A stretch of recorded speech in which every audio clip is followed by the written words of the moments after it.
hello and welcome to another episode of The Beam where curiosity meets conversations, taking us a step further into the future we desire. I'm your host, Tunes Nathaniel, and today we're turning our spotlight on Nigeria's tech ecosystem over the past year. We've seen a lot of excitement, innovation, and investment in this sector, but the question remains, has it been a year of genuine progress, or are we merely, priding and riding on the waves of overhyped promises? All right, basically to help us dissect this, I'm joined today by Frank Elanya, an analyst and a senior tech writer at Tech Cabal, one of Nigeria's leading technology news platforms. Frank has been at the forefront of covering Nigeria's tech scene, and he brings a great wealth of knowledge to this conversation. Frank, you're welcome to The Beam. Thank you so much for having me. I'm very glad to be on the show.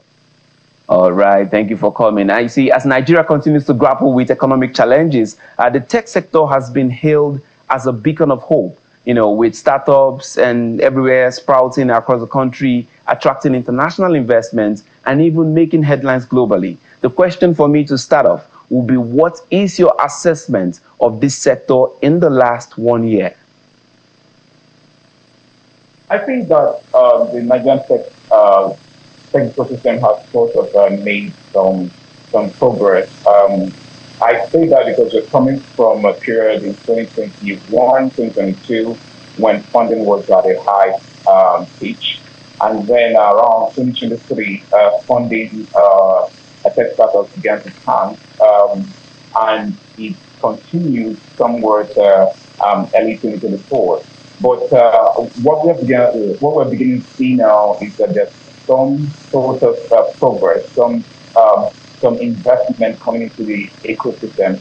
And I think what has happened is because that period where you had funding decline, it was a period of what I would like to call an opportunity for tech startups to sort of build from scratch and also to earn the trust that investors wanted to see. It's one thing to say I have an idea, it's another thing to have a product, it's also another thing to have the consumers to back it up. So when you go out there to pitch, one thing that investors are keen to know is who are the customers using this product and how much are they paying, so there needs to be some revenue. In the past, it was high, just like the theme of this program is saying. In the past, it was more about hype, there's this shining new toy in town, and everybody wanted to be a part of it. Most investors, for fear of missing out, started putting money into the tech ecosystem. But there was no fundamental driving that growth. I think there has been a correction between 2022 to 2023 that we're beginning to see now, that the Australian startups are the ones that you're seeing now on the scene, doing more stronger things, doing more, achieving more innovations than those who just open their own startups just for the money that was streaming in. So there's no more money now on the table or for anybody to just go and grab. Before you take that money, you must be able to prove that you've got something that the market needs, and that something has to be sustainable. Mr. Frank, let me just come in. Let me just come in gradually. You see, we have a very vibrant minister in the person of the Minister of Communications, Innovation, and Digital Economy. That's Bosuti Jani, and people have been, asking questions as regards. We know him from CC Hub and all the impacts that he made along the time. Along the time when he was at CC Hub and all that. Now that he's become the Minister of Communications, Innovation, and Digital Economy, I think the question for me would be, how would you even rate him right now, looking at policies, looking at, innovations, things that have really been made to work within the time frame which he has come? We are like in that real 1 year time frame in which he has been brought into, service. So the question would be, how would you rate the minister right now? You're seeing what has been happening within the tech space, all right? I think there are different ways to rate the minister. First of all, let's start with a strategic blueprint that he launched around August. So that strategic blueprint had 5 pillars. There was infrastructure, there was there was training, there was other things. So that strategic blueprint had 5 pillars. There was infrastructure, there was training, there was other things. So that strategic blueprint had 5 pillars. There was infrastructure, there was training, there was other things. So that strategic blueprint had 5 pillars. There was five pillars. The question is, how far have they gone? In terms of infrastructure, what have we achieved in terms of the infrastructure? The minister has said that there's going to be a 90,000 kilometer of fiber that will be rolled out about in February 2025. And then also that fiber will be backed by an SUV, special purpose vehicle. And he's looking to raise about $2 billion. And already he says that the World Bank have made some commitment to be part of that funding. However, in terms of the tangibles, I think the way to look at it is also to ask yourself, what's the quality of internet between the period that he came in and the period that we are now? What's broadband that was penetration between the period that he came in and now? At the point that he came in, as that 2023 December, broadband penetration was around 45%. And at the time that he took over, broadband was still around 45-ish point something. But right now, as of March 2024, broadband penetration has dropped to 43%. And I think if we are going to see the numbers, the NCC has not released the numbers from April up until now. That's like 5 months data that has not been released. But if we're going to look at what has happened over the time, we'll say that there may not be so much progress. Why do I say that? Because there has been a lot of challenges, first of all, with the economy. And aside from that, also, we have seen telcos report revenue losses, i.e., the big telcos like Airtel and MTN. And we have also seen that many of them have also sort of reduced their hand in terms of the investment in infrastructure that needs to be made. You know, there's not been a lot of fiber rollout this year. And if you talk to them, they tell you that, look, you can't be making investment when your business is bleeding. So there's a lot of cost savings that many of them have activated. Airtel, for instance, is into buying back its own shares. MTN has a lot of has renegotiated this contract with IHS. All right. So these big companies are rolling backwards instead of moving forward, which also tells you the reason why we have poor internet quality over since the past year. It sort of has declined, you know, in terms of quality of internet. And then there are issues that they are looking at. They say that taxes have increased. Taxes is about 54 now that they pay. They pay about 54 taxes. And secondly, right of way has not been addressed. There has been some states that have removed right of way entirely.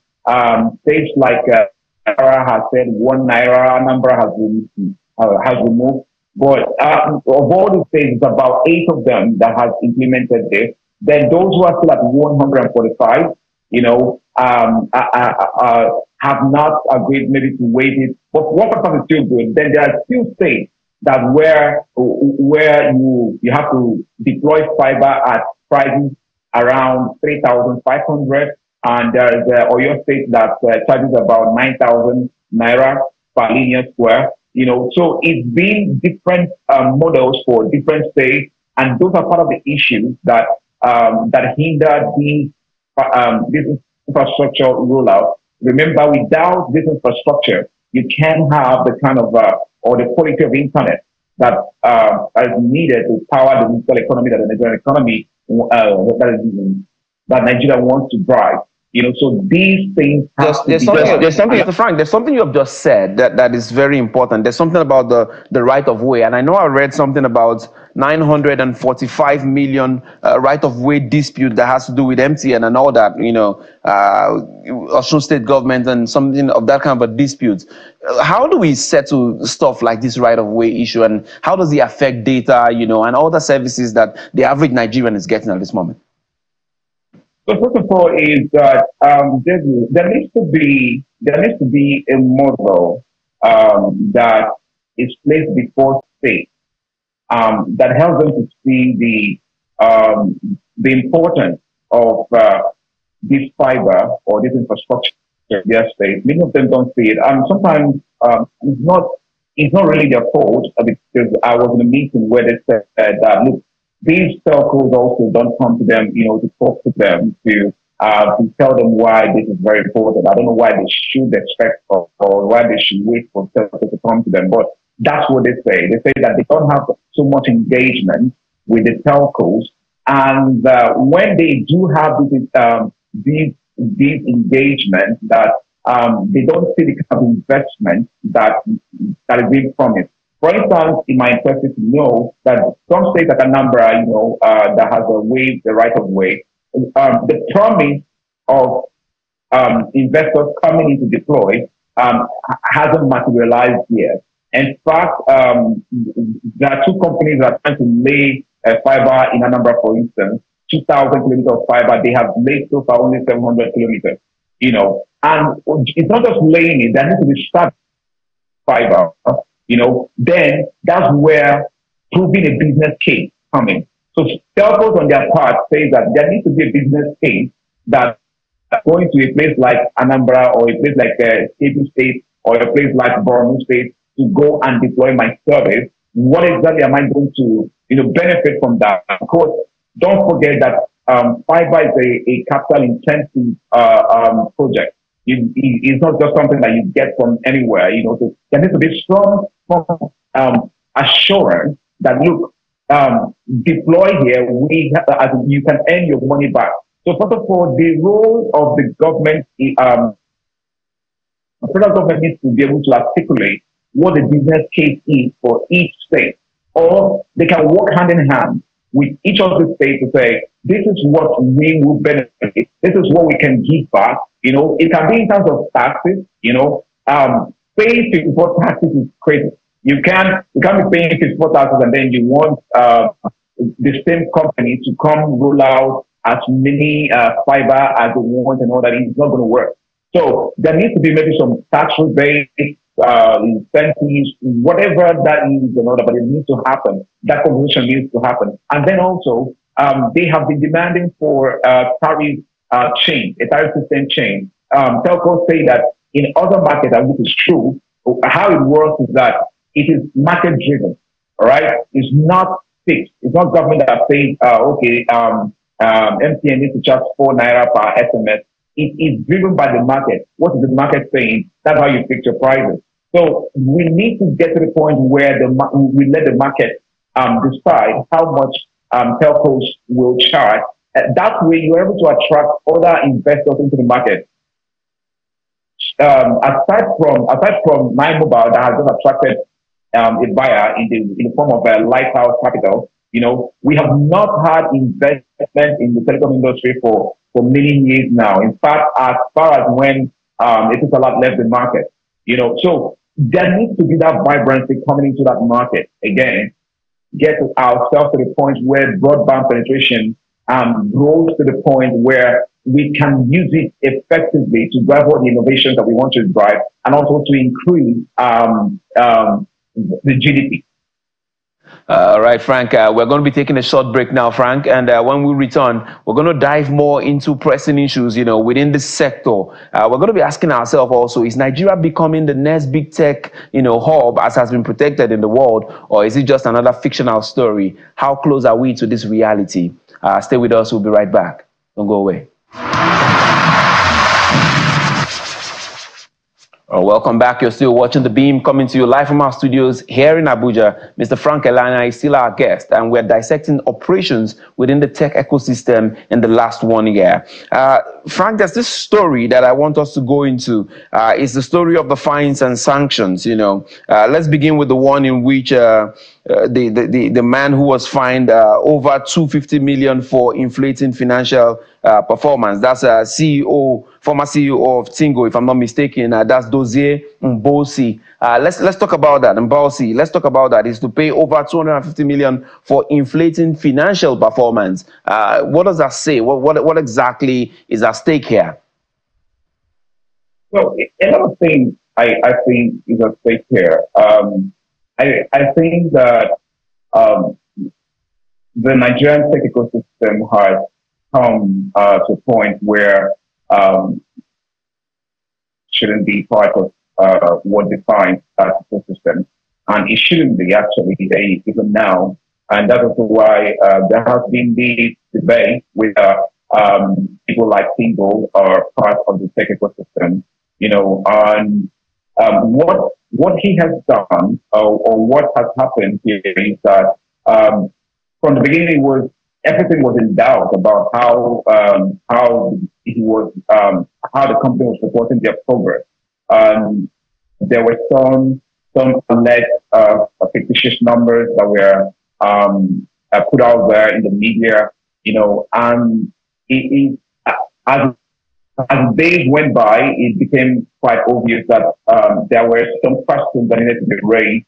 And I think that's what the US Tech has finally reached now that maybe he's very liable. So he needs to pay about $250 million as fine, and also that he will not sit on any company's board.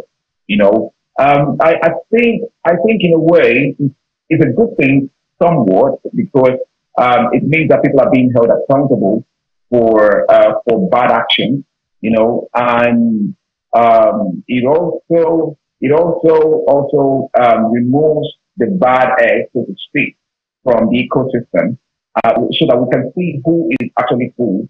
And I think also it is now a responsibility of regulators in Nigeria to do a lot more work in terms of sanitizing every part of the system. There has been issues around how they regulate maybe fintech, how they regulate mobility, different aspects of the tech ecosystem. I think now is the time to have that conversation. We need to put a firm structure that holds this idea or these innovative guys accountable for the action that they take. It can't just be business as usual for everyone, and we also need to project. We also need to project the good guys, the guys who are doing actually who are doing the right thing, so that it doesn't look like one page will be used to rub off on every other person out there. So I think that in a way, it's a good thing is removing the bad egg from the market.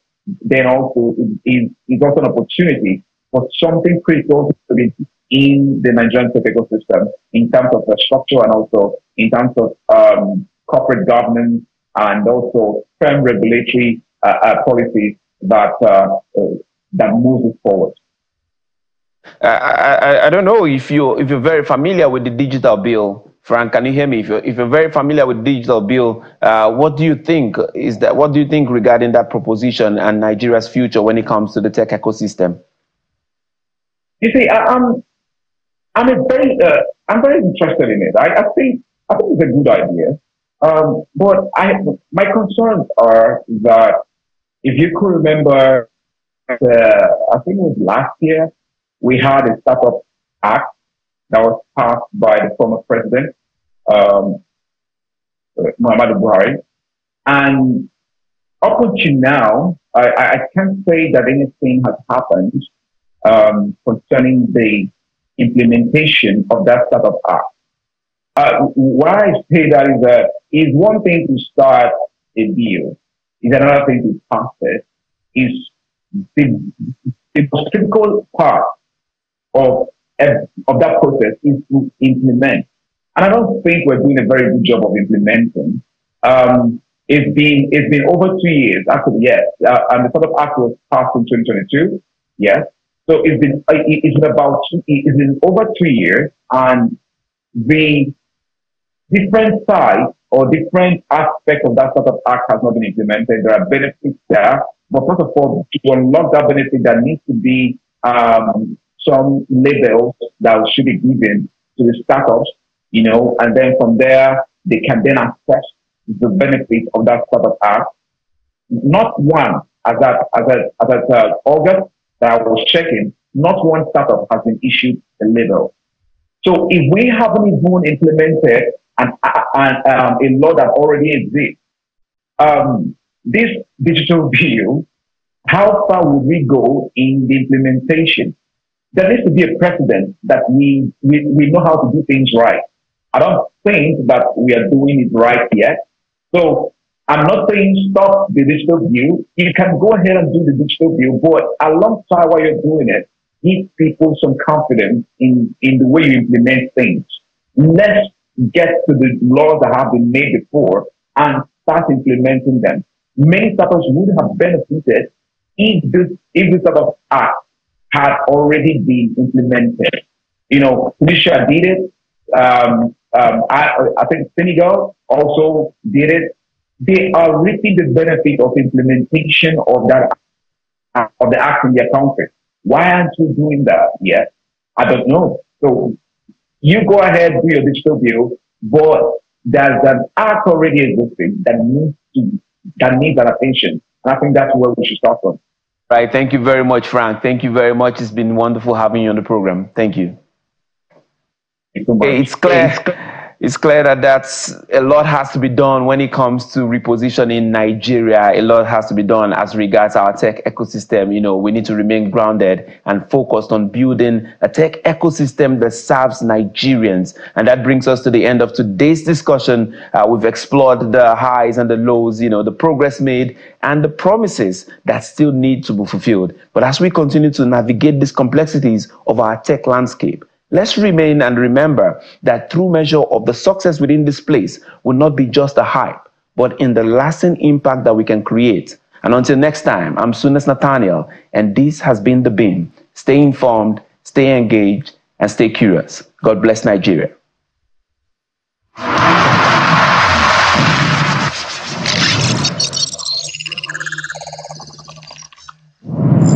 A discussion on politics in Edo and Rivers State, as well as the controversies within the oil and gas sector, takes the 5th spot on our most viewed video countdown this week.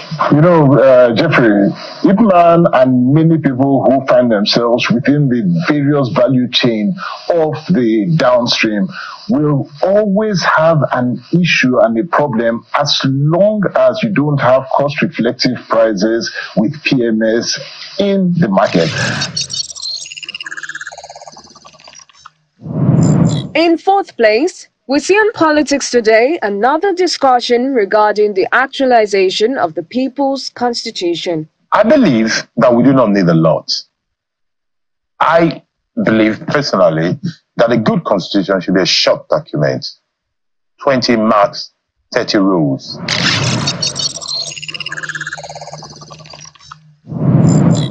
Still on the program Politics Today, we see in 3rd place interviews on President Tinubu's security strategy as well as the leadership tussle with the All Progressives Grand Alliance. This could be what happened in this situation. It could be the presidency asking these two directors general to resign, and then the president now appointed two new heads of the two intelligence agencies. And so I don't think it's a coincidence. In 2nd place, we have an exclusive interview with the Minister of Education, Professor Tahir Maman. You know, this certificate incidentally actually is a global problem. It's not even a matter peculiar to Nigeria or West Africa. It's a global problem, just like financial issues.